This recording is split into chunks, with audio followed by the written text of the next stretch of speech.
Hey. All right. So, by popular demand, I guess, I'm going to be sharing my morning time basket with you guys. Um, it may change, it may not, but I'm going to share with you what I have so far. We're just about to start school again, and it's at least to the point where I'm comfortable. I've done 10 years of homeschooling, so I know that things are going to change, guaranteed.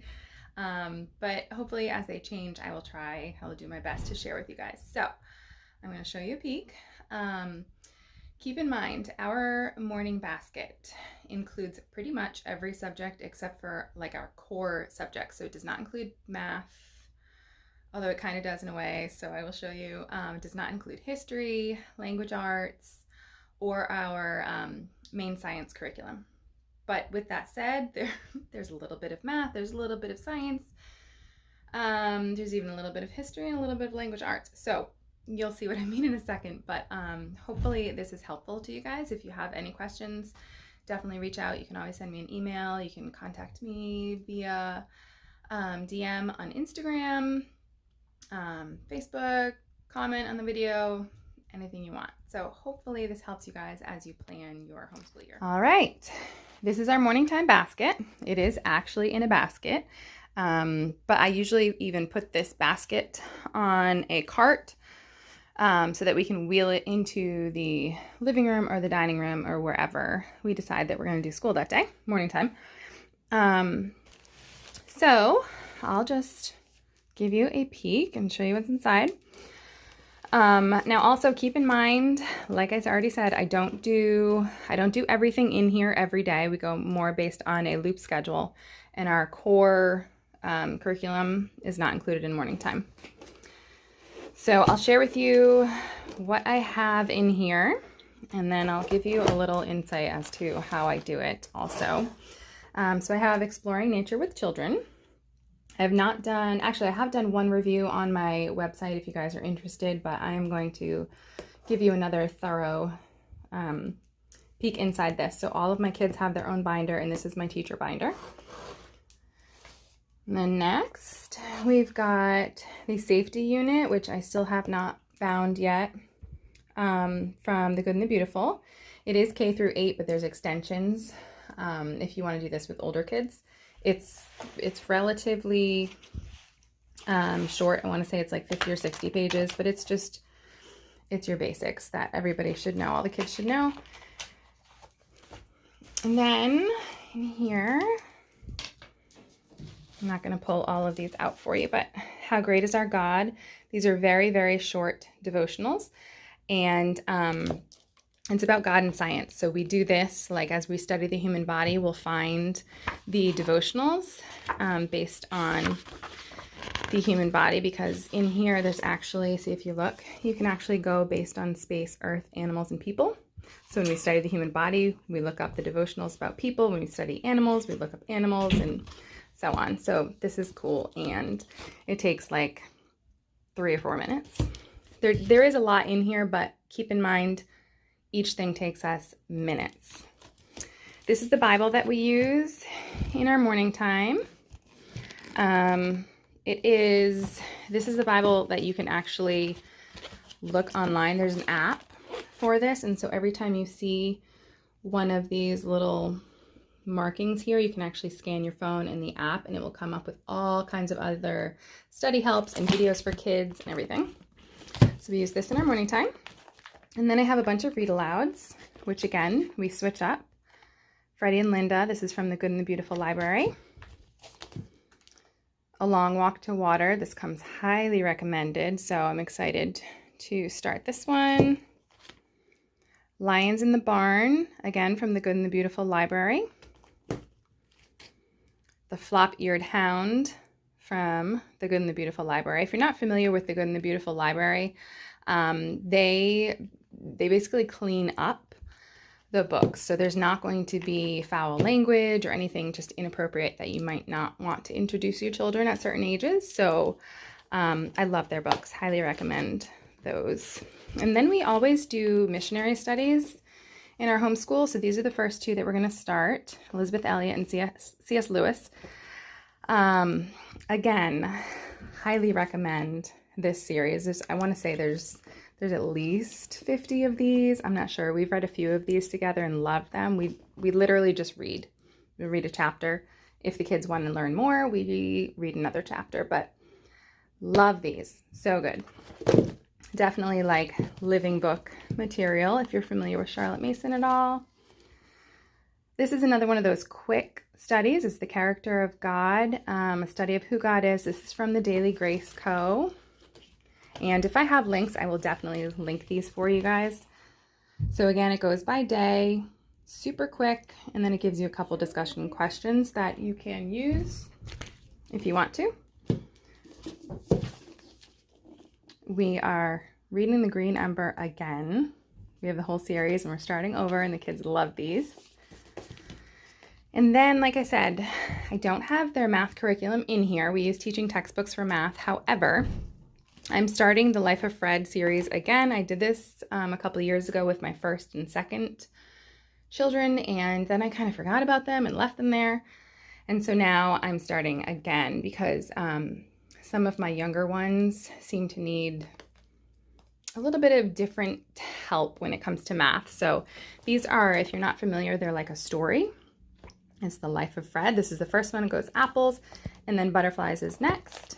And so again, we just read a quick chapter. So it's literally a story, and there's a lot more than just math in here, and they make it really fun and exciting for the kids. I know math is actually exciting. And then there's your turn to play at the end of the chapter. So my kids actually really, really like this. So I'm going to go through apples and butterflies, and we'll see if we get to cats. I'm not sure. This is also from the Daily Grace Co. This is the hymn study. They have a volume 1 and a volume 2, and it is just your classic hymns. And it goes week 2, day 4. We don't necessarily do that. The scripture references. So we just read and discuss, and then I will pull up the hymn usually on YouTube or whatever we're using, and sometimes we sing, sometimes we just listen. And then I have the world's greatest artists. We're studying Van Gogh this year. And then this is from Wildflower Ramblings. This is just patriotic songs for children. I just printed these out from her site. It's free. I will leave the link for you. And I just put them in these things, whatever you call these things, with a binder clip. So we actually just hang these normally, and then we go through one of these every day. The kids just enjoy this, and I don't know, I don't feel like patriotic songs get taught that often anymore. So we have fun with this. Yankee Doodle, they dance around the living room to it. So it's fun, and you gotta have fun.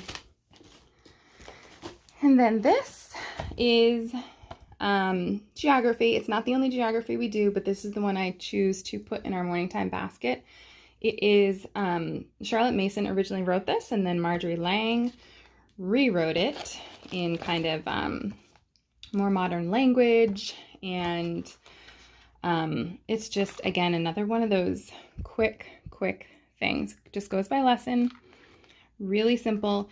And I love this because it's not your typical geography curriculum. It's, again, you're reading and you're discussing and you're learning.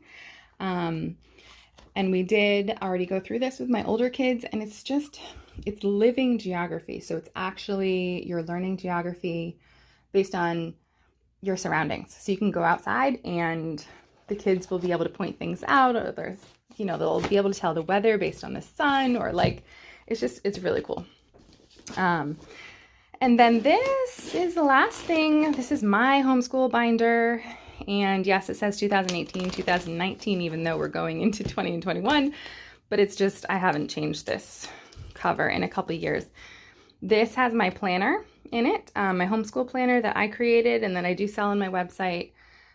If you do buy it, you will have the current cover, promise. So that is in here. That's a printable planner, and I will leave the link for you for sure. And then I have some of our extra hymns, some extra copy work for my younger ones. I have some coloring sheets in here. I have some things that we want to work on memorizing in here, and just some odds and ends. So that just kind of stays in there and goes with me.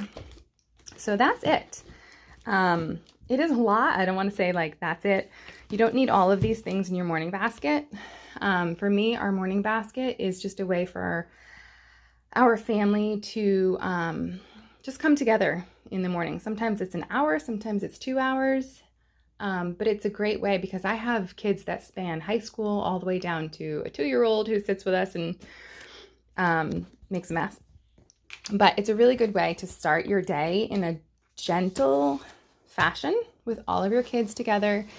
Oftentimes we'll have coffee, or we'll have tea, or we'll have a snack. We do take breaks. We don't necessarily do all this all at once. That's not going back in there. And again, I don't do this. I'm sorry, you guys. I'm really pregnant, so I'm out of breath. I don't do all of these things every single morning. We kind of loop schedule, just like we do with our regular main curriculum. We go through a loop schedule. So one day I might do the safety unit. The next day I might do the exploring nature with children unit. One day we might do this devotional. One day we might do this and the hymns. One day we'll read the Green Ember. The next day we might read the missionaries. One day we'll do the math. One day we'll do the geography. So it all varies, but it's definitely not something that we get through every single day. The important thing is to make sure it works for your family. Put things in there that are just beautiful and gentle and fun, and just really inspire a love for learning. I think that's the biggest thing that we've gotten out of our morning basket. The kids actually look forward to it. They don't begrudgingly get out their work, So it is a blessing. Let me know if you try it. Let me know if you need help, if you have any questions, if you need some different ideas of what to include in your basket. I am definitely happy to help. And like I said, as we change things up throughout the year, I'll be sure to at least keep you guys somewhat updated, whether it's between our Homeschool with Heart group on Facebook, or my blog, or Instagram. So you can always reach me, and happy homeschooling.